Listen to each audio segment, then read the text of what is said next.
Welcome to the Third Eye Trio. This is Mona Me, and I'm back with another video. Okay, so I want to take a quick second, and I don't want to spend too much time in explaining my absentee or my absence. But as you know, if you've been following me, I did have a quote unquote tower moment with the tree falling on my house, and so the construction has started. So they do it in phases, so periods of time I'm going to have to take breaks to go and tend to that, but they do it in phases, and they kind of let you know at a moment's notice. So at that time I have to uh, bring myself back to the house just to help navigate that. So, but it is coming along. I think we're in the last phase of it, and hopefully I'll be able to show you some pictures. Maybe I don't want to show after pictures, but I'll show you at least the tower moment. And maybe well, I won't use the tower photos as the pictures. I was about to say use it as my thumbnail so you can kind of see what I'm going through, but then nobody will know what this story is about.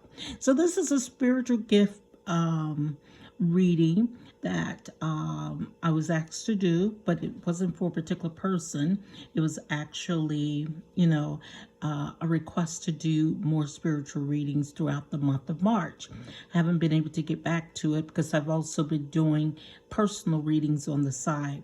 This month I will offer specials, and I'll try to post those on the community board so you can have an idea of the prices.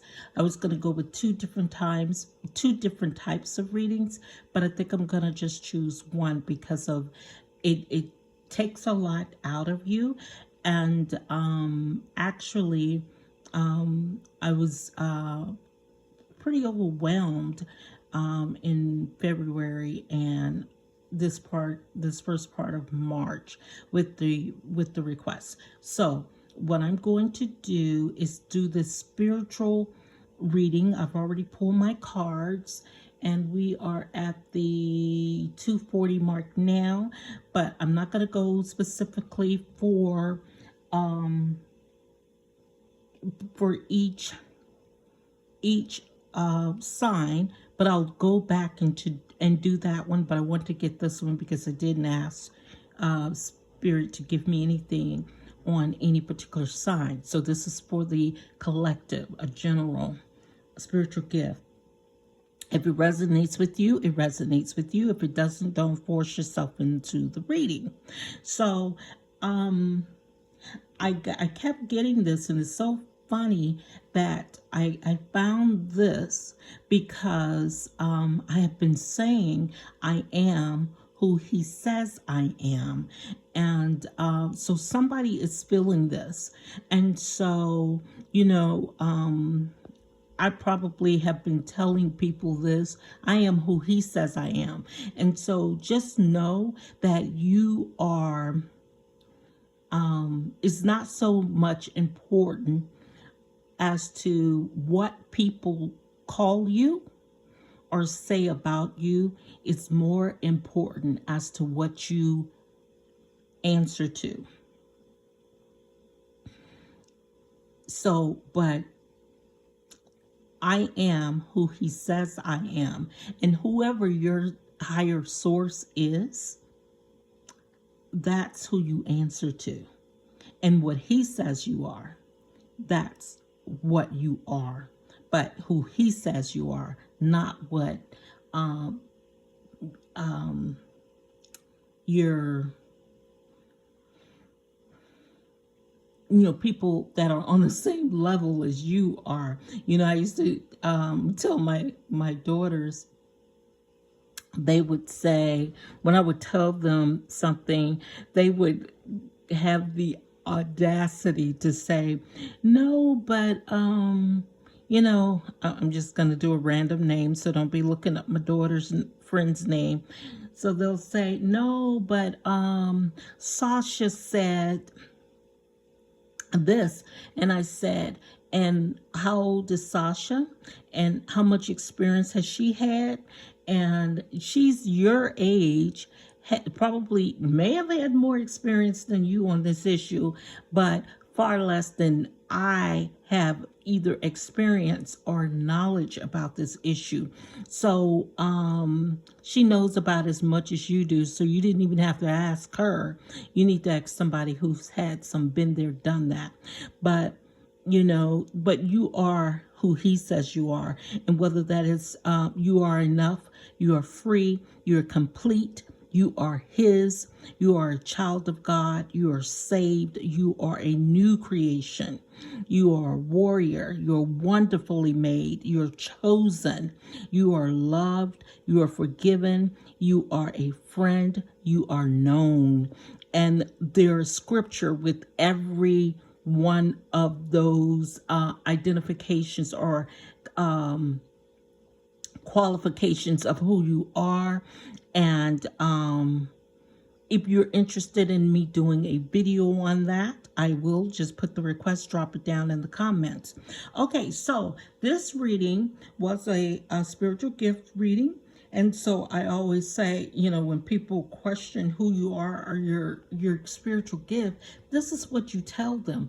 This is your comeback. I'm giving you some comeback. And it's, like when, if you're a dreamer, if you get downloads in your dreams and people like, girl, you just had a nightmare, or you just had something too spicy or too greasy to eat. Yeah. I am who he says I am. That's how you come back with that kind of thing, because that's who you really are. And so I talked about self-care. I pulled a card for self-care. I pulled an angel number message. I pulled a spirit message, a what's underneath, and a spiritual gift message for you.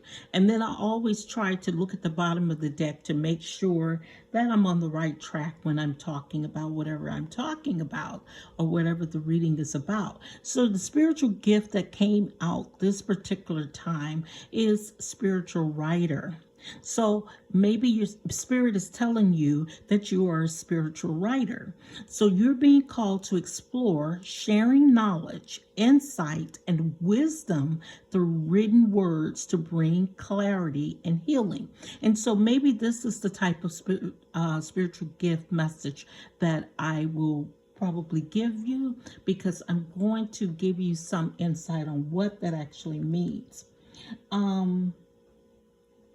So if you are a writer and you've been called to do some writing, Spirit is asking you to explore spiritual themes or self-discovery, personal growth through your writing, potentially encompassing genres like self-help, memoir, or inspirational writing. So I'm thinking that you're being called on to inspire somebody through your writing, but it with a spiritual genre.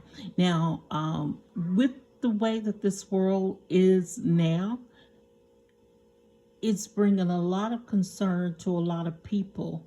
And so I think you really need to get into prayer. And this warrior, I am a warrior. Okay, so that's Ephesians 6:10. So if you're being called to that particular scripture 6:10, if you're seeing these numbers 6:10, that's what you're being called to be a prayer warrior. You may just actually be being called to be a warrior, for God or for the higher source. Everybody needs to take their post, take their stands. Get to your post, because we are going through spiritual warfare here. And I don't know how to tell you that with any more urgency than it is. But the truth of the matter is we've always gone through spiritual warfare. And so if you get ready stay ready. I mean, if you stay ready, you don't have to get ready. So put on your armor, your full armor, and keep it on at all times, because you may be called at any time. So skincare, and I just said there, your armor, your skin is the largest organ of the body, and so that's kind of like your armor for the temple.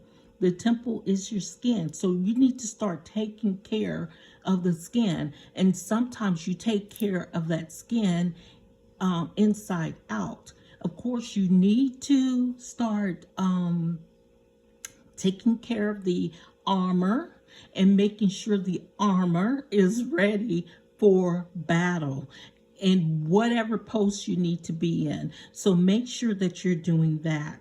So because we're coming, I'm optimistic.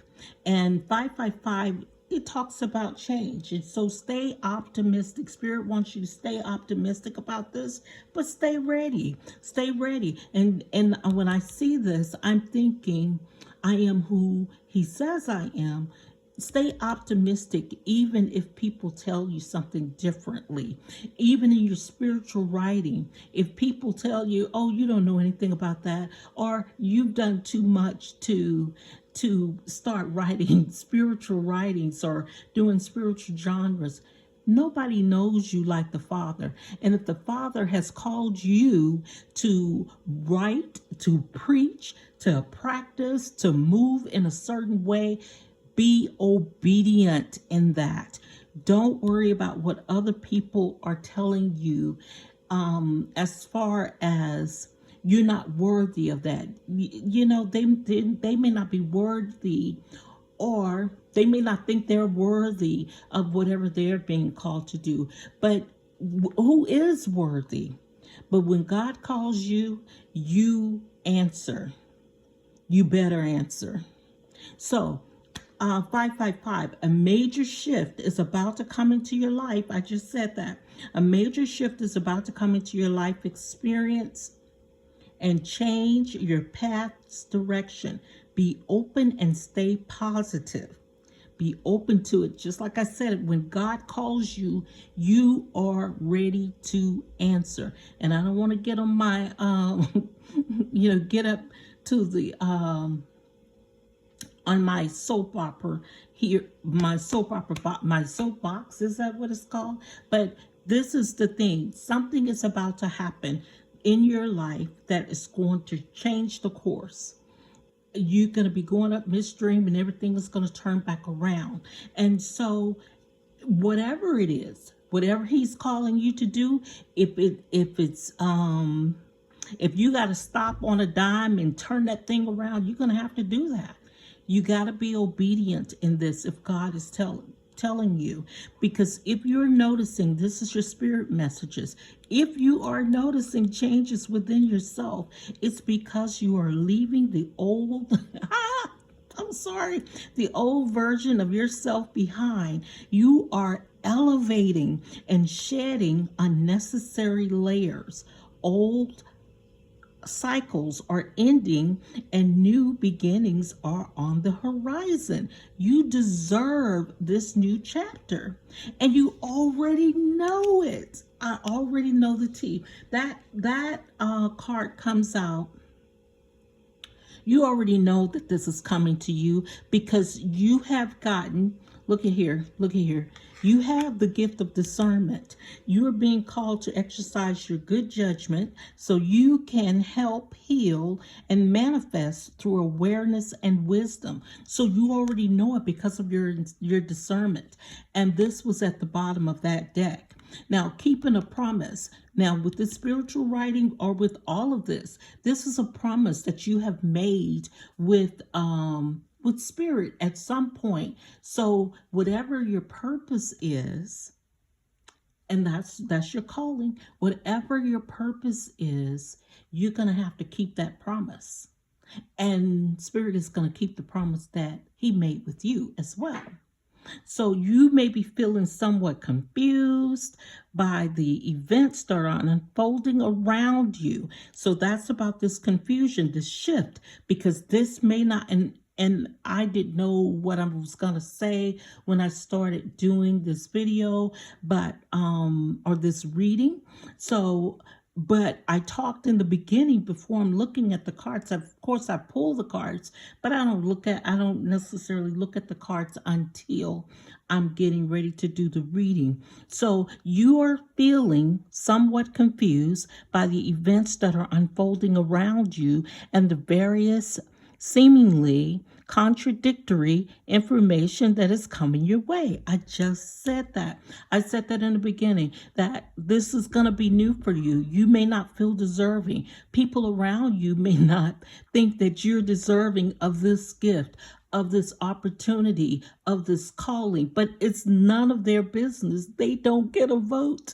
They don't get a vote because this is what God has intended for you. And so you're not going to feel like these are your shoes. You're not going to feel like these are your shoes. You're going to feel uncomfortable in this walk. But if God calls you to do it, then by all means, you are responsible for doing it. You made a promise.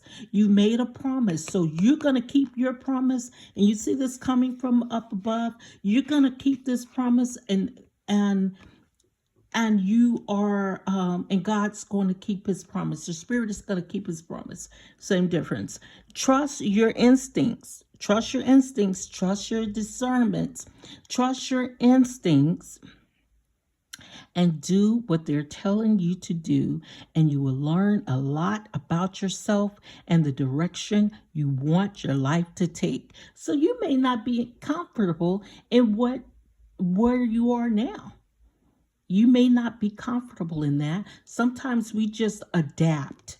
We adapt to our surroundings because we adapt to survive, in our minds survive, but we knew that this was not the path that we intended, and we're uncomfortable in that walk. But when the shift changes, you may be able to go back to where your path was actually supposed to be. And so for some of us, this is going to be absolutely amazing because you're going to be thinking, oh my gosh, but that may be the message that you have to tell, because the spiritual writing, and it's going to be in that genre, and you may not think anybody's going to read, but part of writing and being creative and letting your creative juices flow is dancing like nobody's watching. So when you pick up that pen to start writing, doing the spiritual writing, write like nobody's reading,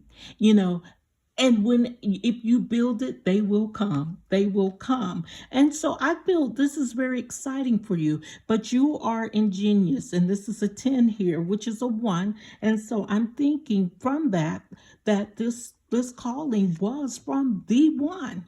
So you have great leadership skills. Your mind is sharp, and it allows you to dream up ingenious ideas and organize all the details, then direct others how to carry things out.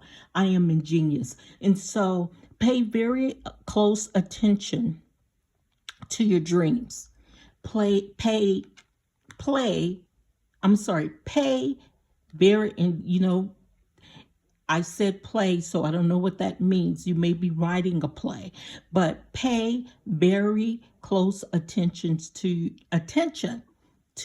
your dreams, because that may be the story you have to write. And those are the things that, because a lot of people get their downloads in dreams. And so if you are having these dreams that are spiritually based, that's what you're supposed to write about. So just start jotting it down. And you may never thought of yourself as a writer. And you know what? This may be for me, because I at one point thought I was a writer. I've had several teachers or instructors, professors who said, hey, you need to consider writing. And see, at the time I was thinking, no, I have other things, that I have to do. So this may be my reading because of the shift change. And whatever it is that you're thinking, you got to be optimistic, because you may be thinking like, this is not my walk. These are not my shoes. That is not my uniform. But you have to, sometimes you have to, do what has not been your idea. And when you reflect back on it, and that's probably why I got that, when you reflect back on it, this is where you started out, but you were distracted because you had to, by your definition, adapt to your environment, whatever your environment was. If your environment was telling you, hey, in order for you to get out of where you are, you need to be a rocket scientist, or you need to be a doctor, or you need to be a lawyer, but that really wasn't your law, that wasn't your walk in life. And then you find doctors, you find lawyers, you find even actors, you find musicians who are people that go to a career or into a profession, and then they say, you know what, I never really wanted to do this. I never wanted to do this, but you did what you thought you had to do to get from wherever it was that you were. And you know what? But the truth of the matter, you did whatever you had to do. Now follow me on this, so you would have the right story to tell. Get to writing. Pick up your pen, pick up your pencil, get your tea, drink your tea. And I don't mean telling tea, because telling tea is really kind of gossiping. And this is really not about gossiping. We are at spiritual warfare. You gotta get the word out. Get the word out to those people who really need it. And I hope I've done that for you at this moment. And so I'm going to quickly wrap it up. I want to do an intuitive oracle for you, just because. Let's see what comes up here. I don't think I pulled one of these for you. Okay, so, but this is a general reading. So if this does not resonate with you, there will be no timestamps for each sign. And this is probably the one that I'll continue for the month of March. And I'm not going to tell you how often I'm going to say it, because if I say it, I want to commit to whatever I'm saying. So at least once a week. And if I do it 5 times a week, we bat 1,000. Okay, so let's just do an intuitive card. But doing it like this, pulling the cards and then giving the reading, will allow me to be able to do it in the small amount of time that I have. Okay, so your third eye awakening. Your third eye is awakening and enhancing your intuitive abilities. Hey, Third Eye Trio, this is Mona Me with the Third Eye Trio. I will see you on the next video. Please remember to like, comment, and subscribe. Please drop a comment, maybe a heart down in the chat, or a comment, and I will post the schedule for the readings in maybe the community, on the community wall, or maybe in this video. But right now I'm just interested in getting the video up. So I'm not for sure when I'm going to start those readings, but I will have limited slots for the month of March. Please and thank you.